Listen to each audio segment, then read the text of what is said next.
You know, people thought that I was great. I was doing hair, I was booked every day, and I had just got a new car. Like, you know, like I remember I had a brand new Benz and everything, and people just like, oh, your life is great. And I'm like, yeah, every day I actually want to kill myself. Like, so it does really feel like that. But I felt like the pivot was finally like I stopped giving out I noticed I was giving out to everybody else what I wasn't giving myself.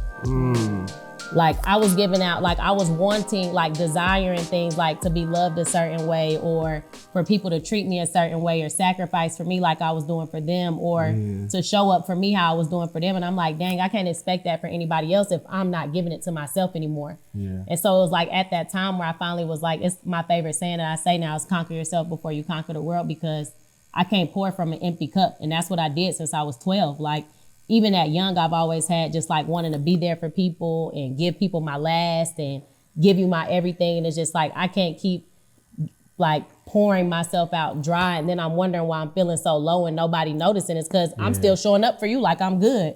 And the whole time I'm not. And I'm also not taking the time to refill myself at all. Yeah, and you can't give what you don't have. Right. And I battle with that. I mean, you guys know me. Yeah, I was just about to say, maybe kind of that might be your pivot, because, you know, you're the sweetest teddy bear in the land, but it's kind of like you do got to take that time to really, you know, pour that love back into yourself. And at the time, I feel like your safe space was, you know, you get that pour back into with your mom. And it's like, now that she's not here. Yeah, it's like I be trying to figure out who to pour into, what to pour into, and try to just like balance that in the same breath. Like, sometimes life don't feel real. Sometimes I wake up and not knowing like what's my purpose or what am I doing? Like, what is the goal? All right, I'm gonna get up, I'm gonna go to work, I'm gonna make some money, I'm gonna pay these bills, and then it's like it's a never ending process. Yeah. I might travel, I might do some fun shit in between, but at the end of the day, it's like what am I working toward, or what's gonna give me a sense of fulfillment? I know you guys have children now. How has that helped?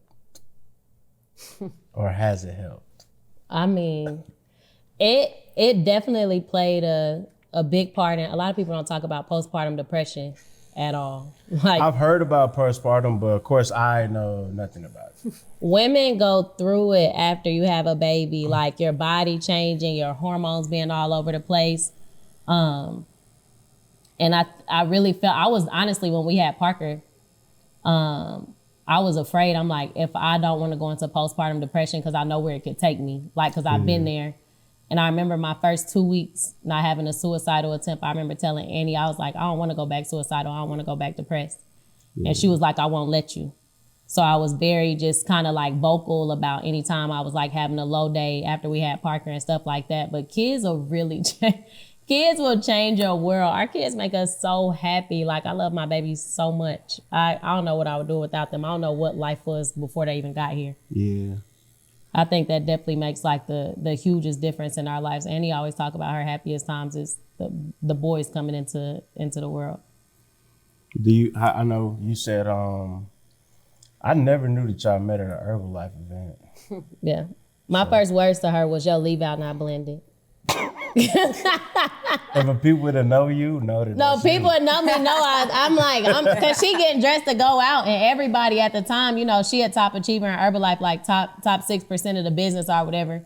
So everybody in her room, and she like, everybody's like waiting on her, and she's getting dolled up. It's one person that was like doing her eyebrows, and she was doing something with her hair, and she was about to get up, and I was getting out the shower, and I was like, yo, leave out not blended.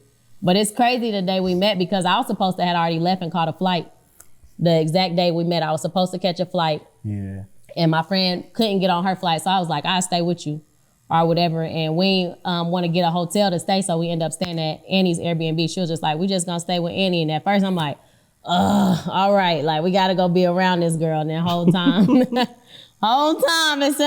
I seen her though, I was kind of like, all right, yeah, maybe the happiness is cool, because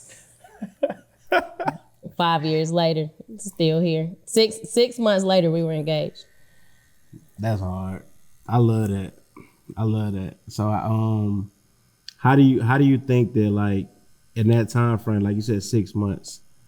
Of course, obviously, y'all seen stuff from each other like that help each other out to make the next person better, you know, like how's that process of like just, I know y'all have your bad days, everybody do. Everybody have we bad know, days. but none of us are perfect. It's like, how do you pivot through that out with also like dealing with your own personal things? You had wanted me to answer? Mm-hmm.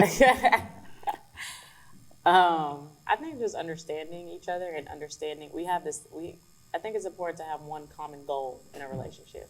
We want it to last. As long as both people are on that page, we want it to last and we want to be happy forever, not just for right now. So happy forever, not just for right now is that's a good one. You might should coin that. For real though, I don't want to be happy just for right now. Of course, we can do that. That's called the honeymoon stage. Everybody go through that. Everybody go through that. But I want the honeymoon stage to last forever. So I think that because we had that same common goal and we were understanding this isn't like a little play relationship. Like I really want to do something here. You know what I mean? We were on the set common one ground, one page, one band, one sound with that it made us be like, oh, I'm learning you. Yeah. Communication is everything. Like, oh, I don't like that. Oh, I do like that. Oh, that's something I'm actually not okay with. Oh, these are my boundaries right here. And like us understanding that and communicating with each other. And of course, it wasn't easy. I was trying to stop. Those were a lot of and that don't sound easy because like even just you saying just a simple word of communication, but you know how hard it is for people in relationships to communicate. No, I tried to stop talking to her the first two, like the third week we were talking. I literally tried to stop talking to her because I'm one of them people, if you, like, after I did decide to, like, start working on myself for real and stuff like that, I'm like, I got to switch my standards up. Like, I've been playing myself low. Like, I've been letting people treat me like whatever. So I'm like, let me switch my standards up and really carry myself. And I remember, like, right before we had went to the Herbalife event, I had went on a fast. Like, I wasn't having sex or nothing. Like, I'm like, you know, I want to just be able to, like, let God lead me so the next person I love them freely, like without holding back or whatever. And I remember the first 2 weeks I had stopped trying to talk to Annie. I was like, you know, I really appreciate you as a friend, but I don't think this is gonna work. I hope you have a great day at your workout. Like, Annie said, I'm about to be at your door in 10 minutes. Energy. Yeah. She said, I'm about to be at your door in 10 minutes. And this came from, like you said, the communication, because she did something that wasn't really in alignment with what I wanted. Yeah. And I was just kind of like, well, no, it's not in alignment with what I want. Like, I'm working on myself right now. I can't afford this. Like, so I was like, yeah, we about to be done. And she was just kind of like, nah, like, we about to talk about it. You're going to tell me what it is you want and don't want. We can, like, set the boundary of, like, the different things we can do to make us work. And yeah, she came straight there and told me she wasn't leaving the house unless I was leaving with her. I think more relationships would have some type of legs if people, like I said, did that. Like, figure out, like, bro, what you like, what you don't like. Because I know I've been in relationships where I didn't voice things that I didn't. But also, if you know my personality, it's like, if something bothers me and like 2 seconds later, I'm over it, bro. I don't really like bask in it. You know what I'm saying? Like, stuff don't really bother me as much. Now, if it's something that's like that crazy, I'm like, all right, bro, like, yeah, I can't really fuck with you. Want to know why the communication is hard? I think it's two things. One is because people fall in love with the potential of who they can be. Like, they see their person and they fall in love with, in their mind, who that person can be for them. Like, the potential of that versus really allowing them to grow and who can they be for their best version of them. Like, I want to be my best me. That's how I can be a better you for you. Like, better me for you. Yeah, but versus you trying to look at me and people, like, you know, it's hard to communicate and people are scared to just tell you what I like and don't like because you're looking at me as this person and you want me to do all these things and you want me to be like this and be like that because that's how you see me versus as just loving me for me and letting me grow into my best version of me. Like, be a mirror for me. Yeah. Show me how I can be better for me, not be better for you.